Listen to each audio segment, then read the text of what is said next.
Last Sunday we began a series called Just Walk Across the Room, and part of this series is enabling us over the next 4 Sundays in total to learn how we can begin to share our faith with people in a very natural, honest way.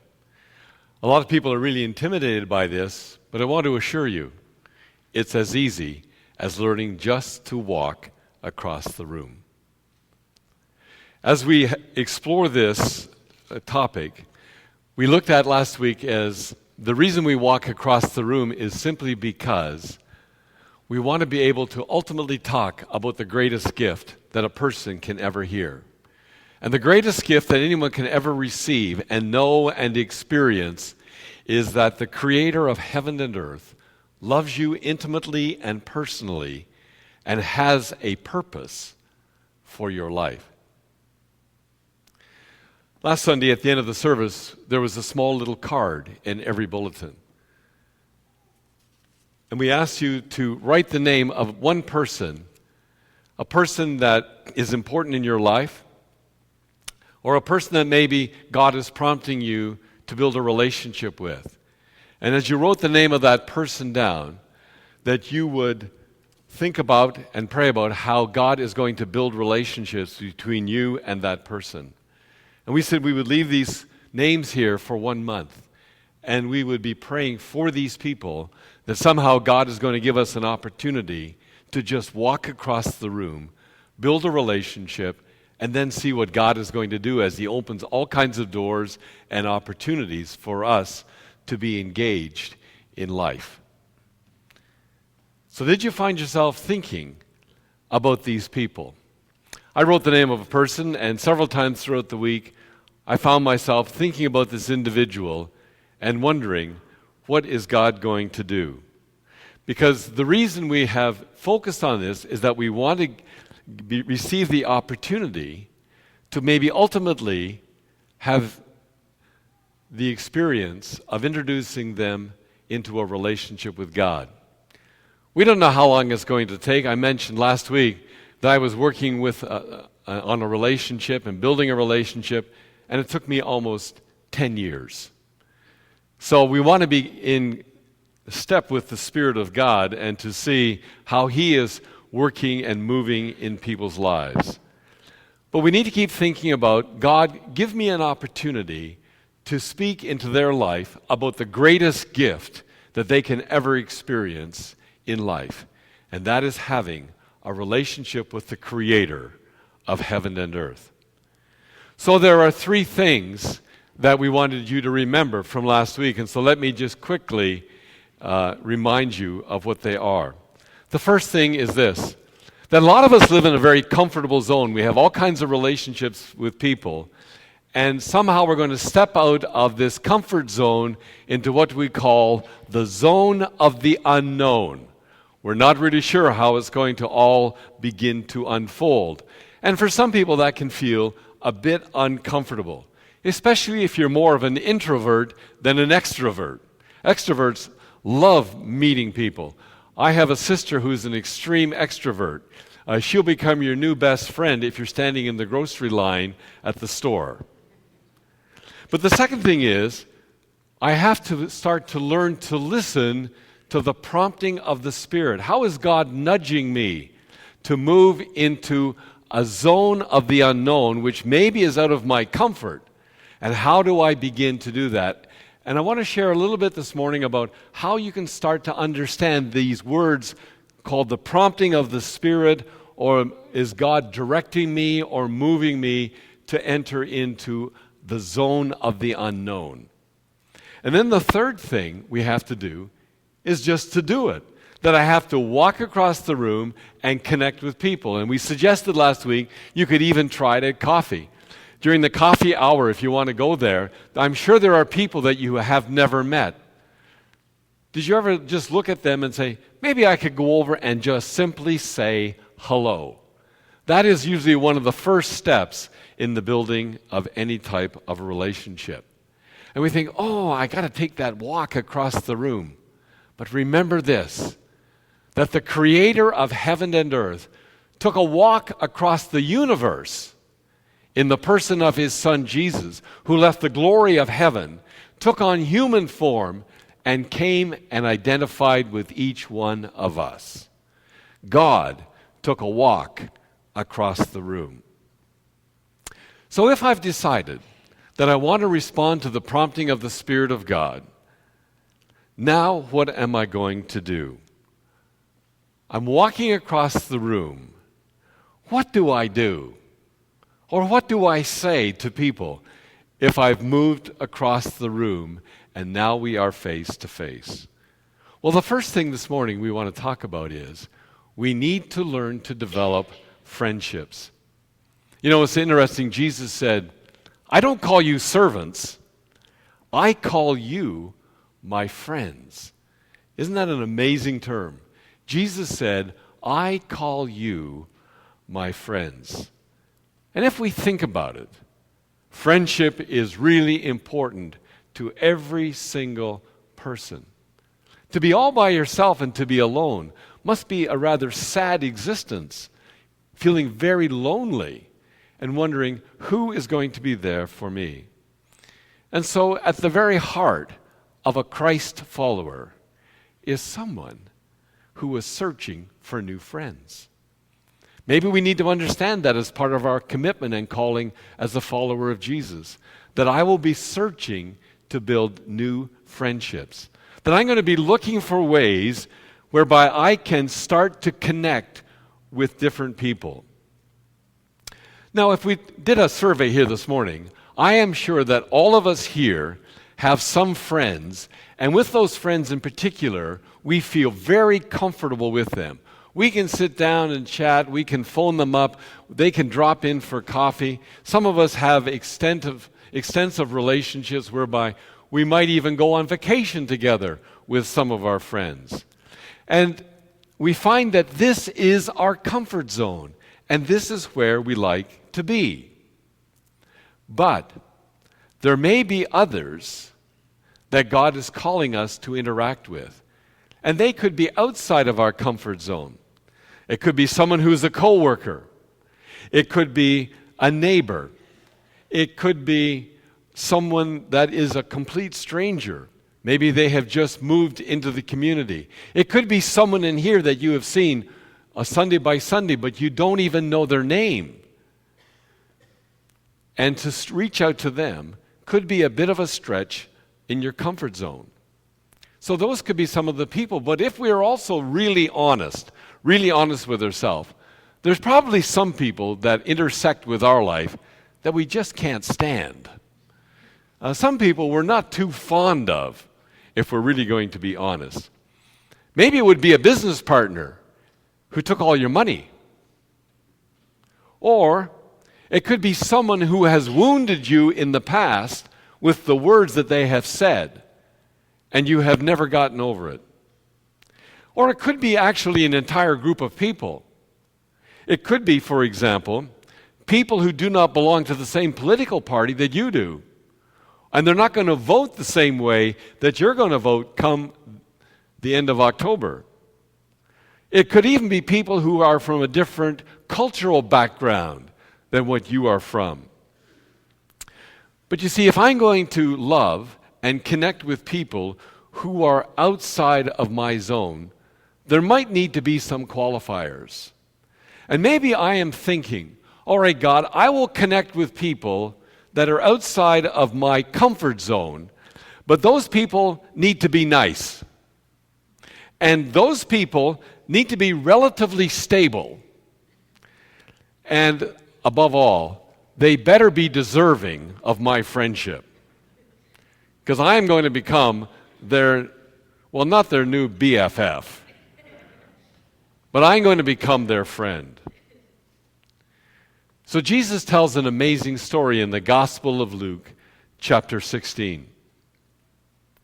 And as he is telling this story, it's really part of a trilogy. There are 3 stories that are connected here in this gospel. Now, Jesus is in the marketplace, and that's where everybody goes. And he's having a conversation. And the people that he is talking to in this marketplace are regarded by others as being irreligious. They don't seem to have a spiritual a bone in their body, in the opinion of the religious people. The religious people would consider that these folks Jesus is talking to are people who are far from God. And if you notice it, Jesus just hangs out with them. Have you ever looked at all the people that Jesus connects with in the Gospels? They are people that a lot of others would not be associated with. But Jesus connects with them and he hangs out with them. The people who are on the outside of this conversation are the religious people. They are known in their day as the scribes and the Pharisees. And they are really upset that Jesus, a rabbi, is engaging in conversation with these people who are outside of their circle. In today's language, they would say, these are not our people. They are not like us. They might not say it in words, but they could say it by the way they approach them. We just don't like them. They are disgusting as people. But Jesus knows the hearts of these scribes and Pharisees. So he tells these three very short stories. The first story is one you well know. A shepherd had 100 sheep and one of them was lost. So there's 99 in the fold, and what does the shepherd do? He leaves the 99 and he goes and he finds the lost sheep and he brings it home. And when he brings it home, he says to his friends, "Rejoice with me, that which is lost has been found." And then Jesus tells them another story. There was a woman who had 10 coins. Now in that culture, women often wore their money belt around their forehead. And the coinage that you have was usually the symbol of your wealth. It's like saying you're carrying all your cash in your purse or your wallet. Everything you own would be here. And this woman had, usually in that culture, they would have money on a band and they would wear it around their head. And she's in her house and she realizes a coin is missing. So she only has 9. And what does she do? She sweeps and she looks around that house until she finds the lost coin. And then the famous story of a man who had 2 sons. And the younger of the sons says to his dad, "I've had it living here. I want to be out on my own. But I'll tell you what, give me my inheritance early before you die so I can enjoy life now." He was saying to his dad, "I kind of wish you were dead so I could have it all now." And I'm sure the father was brokenhearted that his son would speak that way, but he gives him his inheritance, and we know the story. The young man goes to a far-off city, and he squanders everything that he has. If you think about these 3 stories, the 100 sheep, the 10 coins, and the 1 son, you discover that there is one theme in common. And the theme in common is this: something is missing. And whatever is missing matters to someone. So the 1 sheep mattered to the shepherd. The 1 coin mattered to the woman. And the 1 son mattered to the father. Did the scribes and Pharisees get the picture? Did they get the picture that these people whom they considered irreligious on the outside actually mattered to God? You see, if we're going to have the same heart as God does, we need to understand that people matter to God. And if people matter to God, then people need to matter to us. And so, that's why we start to develop friendships. Even people who are outside of your comfort zone, because all people matter to God. So the reason we develop friendships is then, secondly, to discover their story. We see lots of people, but not too often do we know their story. And sometimes as we get to know their story, our whole attitude begins to change. There was a guy who was telling the story that he was in a grocery store. And you know how they have checkout lines and one is express. And in the express line, there was a lady, and she had a number of articles. And he got behind her, and then people got behind him. And it came time to pay for the articles. And she started rummaging through her bag. And she looked, and she couldn't find it. And then she decided to dump the bag out on the little conveyor belt. And she is sorting through stuff. And people are starting to get irritated behind her, including this guy who we're going to call John. And John was just as irritated. And she said, "Oh, I'm so sorry. I'm looking for this money. I can't seem to find it." She said, and she turned to the crowd behind her, which was now growing. And she said, "I'm so sorry. My daughter has been very ill, and I've been at the hospital all day, and I'm trying to get home to the children before they get home from school so that they can get into the house." And he said all of a sudden he realized he was getting irritated at this woman taking up so much time, but now he knew her story, and he felt so embarrassed that he thought this way. He said, "Ma'am, don't worry. Here, put it on my account." And he took his debit card and paid for her few groceries. She said, "Oh, thank you." And he said, maybe she went home thinking, what a great guy he was. But he said, "I know in my heart of hearts, God was telling me, you weren't great until you heard the story, because you were as irritated as anybody else. But when you hear the story, your attitude begins to change." There's a lot of people who can put up a good front. Week by week, people can say, if you ask them this question, "How are you?" And they can say, "I'm fine." Because they're not really sure if we want to hear their story.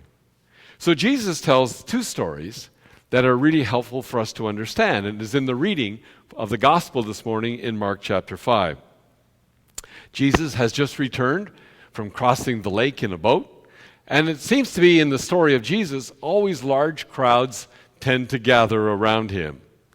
And as he's speaking to this crowd, he's met by a man whose name is Jairus. And we are told something about him. He was a very important man because he was a leader and a ruler in the local synagogue. And he comes to Jesus and he says, "My daughter is very, very ill." If you are a parent and your child is ill, you can understand the turmoil in his heart. And he asked Jesus, "Would you come and heal my little daughter?" Because he's afraid that his little girl is dying. And Jesus said, "Absolutely." Jesus has never met Jairus before, but he is willing to go and to meet him and to go to his home where his little girl is really ill. On the way, Jesus is interrupted by a woman, and a woman who is slowly dying. I don't know if you ever noticed this, but it seems to me that Jesus' ministry was one of constant interruptions. Have you ever noticed that?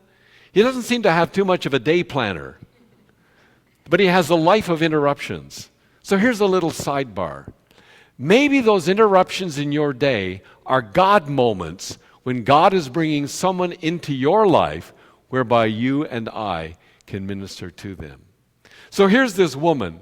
She has been suffering from a bleeding condition for 12 years. She has lost a lot of blood. She is not getting any better. So physically, she is dying. Socially, she has been an outcast because she's considered to be ceremonially unclean, and because of that, she is not able to go into the synagogue to worship. She's also financially bankrupt. It said she had spent all of her money trying to get well. She has one hope left. She's heard about this Jesus and how he has touched the lives of people. And she just wonders, maybe it's possible that Jesus will touch my life. And so she sees him coming because he's making his way to Jairus' house.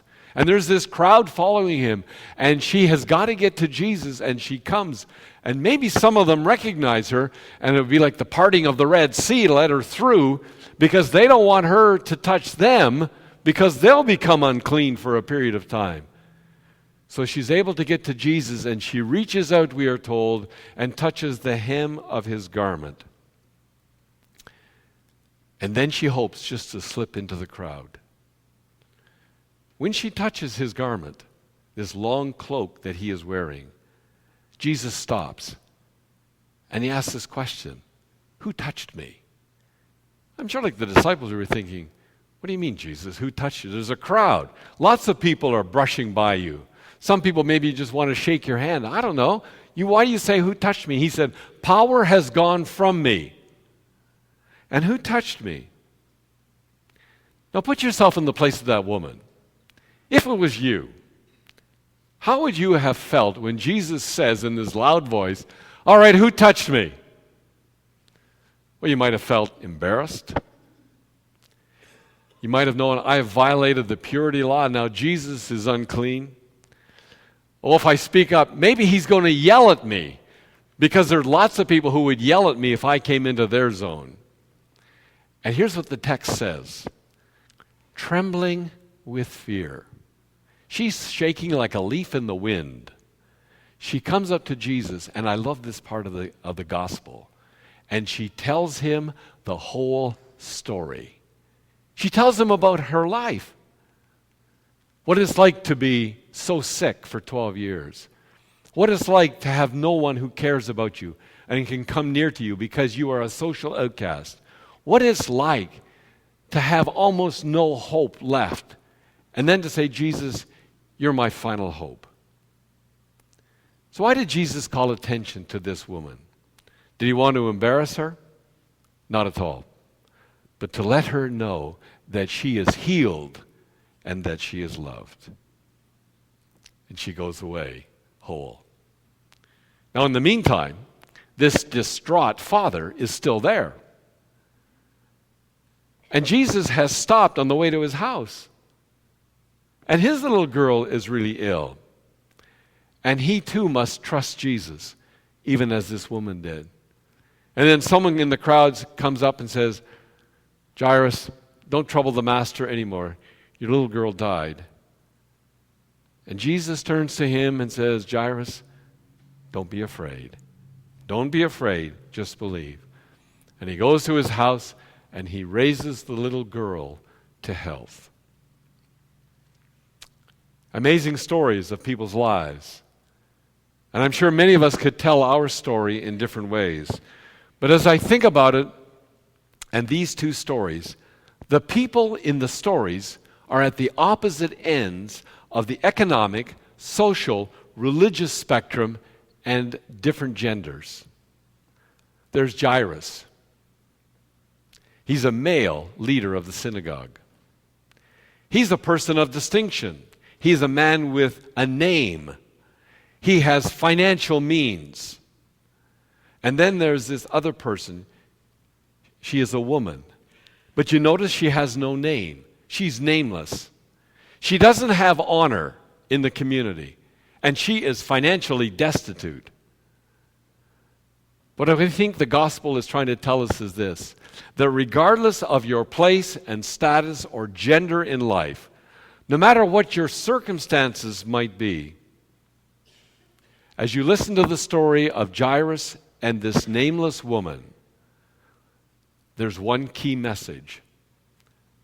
They all need God. They all need God. And that's why, as we discover the stories of other people, there will be one underlying theme, and maybe some aren't even aware of it yet, but every one of us need God. It was St. Augustine who said in his very famous dictum, our hearts are restless until they find their rest in God.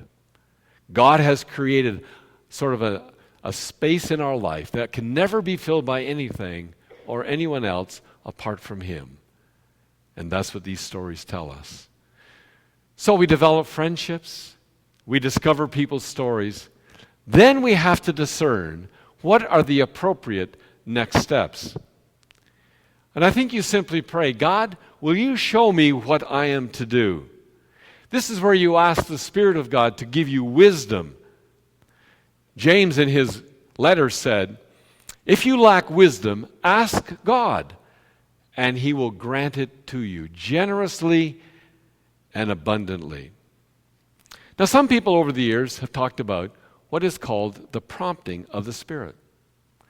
So how do I know if God is prompting me to move and to talk to you, and what should I do next? Well, that language kind of left me bewildered. But here's one thing that I have found to be very helpful.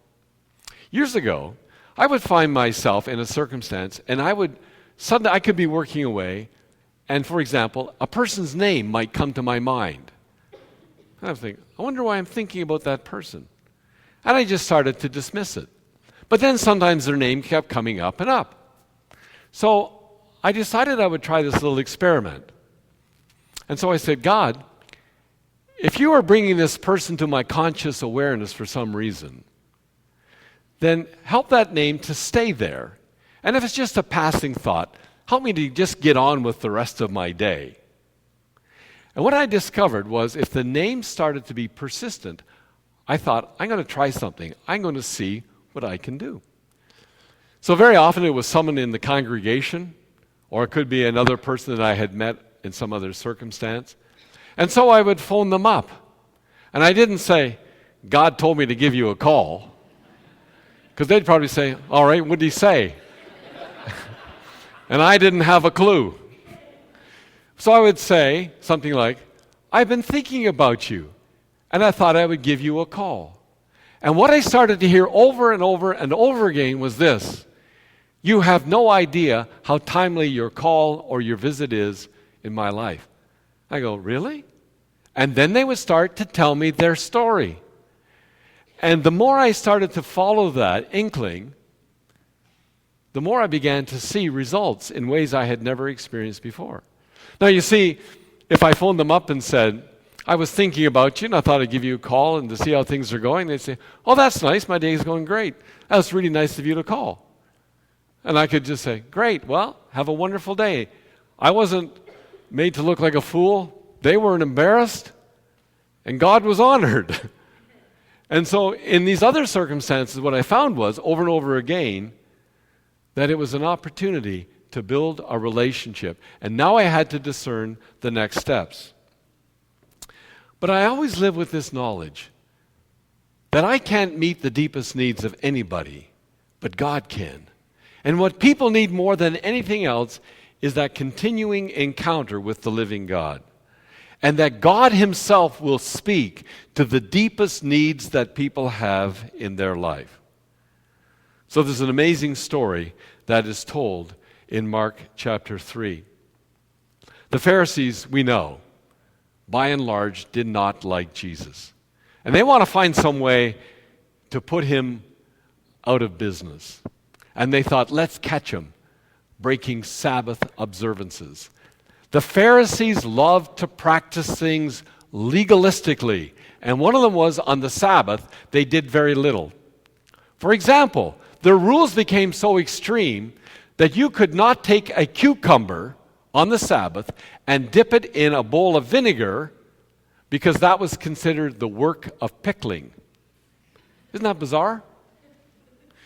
We've been to Israel, and if you go into the most orthodox part of the city, on Sabbath, all the elevators go on automatic. And if you get on an elevator, it will stop at every single floor, up or down, because it is a violation of Sabbath to push the button and make it work. And so they wanted to catch Jesus breaking the Sabbath. And so they dragged before him a guy who has a withered hand. And they want to know if Jesus is going to take the bait. Will he heal this man on the Sabbath? And I love what Jesus says. He said in Mark 3, I'll read it to you. Jesus looked them in the eye, one after another. He looks at every single one of them. And he is angry, and he is furious at their hard-nosed religion. And he said to the man, hold out your hand. And he holds it out. And it was as good as new. You see, Jesus' purpose is to bring healing and wholeness into the brokenness of our lives. So as we are walking across the room, what we want to do is to discern, how can I share the love of God? Will my actions, will my words, will my attitude be helpful, or will it be a hindrance? I believe that we need to remember this, that we have the profound privilege of reaching out to people all around us with the radical love and acceptance that Jesus lived out wherever he went. Because today, people need that radical love and that radical acceptance just as much as when Jesus was on the earth 2,000 years ago. And he calls you and he calls me to incarnate his love and acceptance wherever we are. So that's part of the 3 dimensions that we are going to be engaged in. We develop friendships, we learn their story, then we discern, God, what do you want to do next? It's an amazing ride to be on, and I hope you won't get off. Let's pray.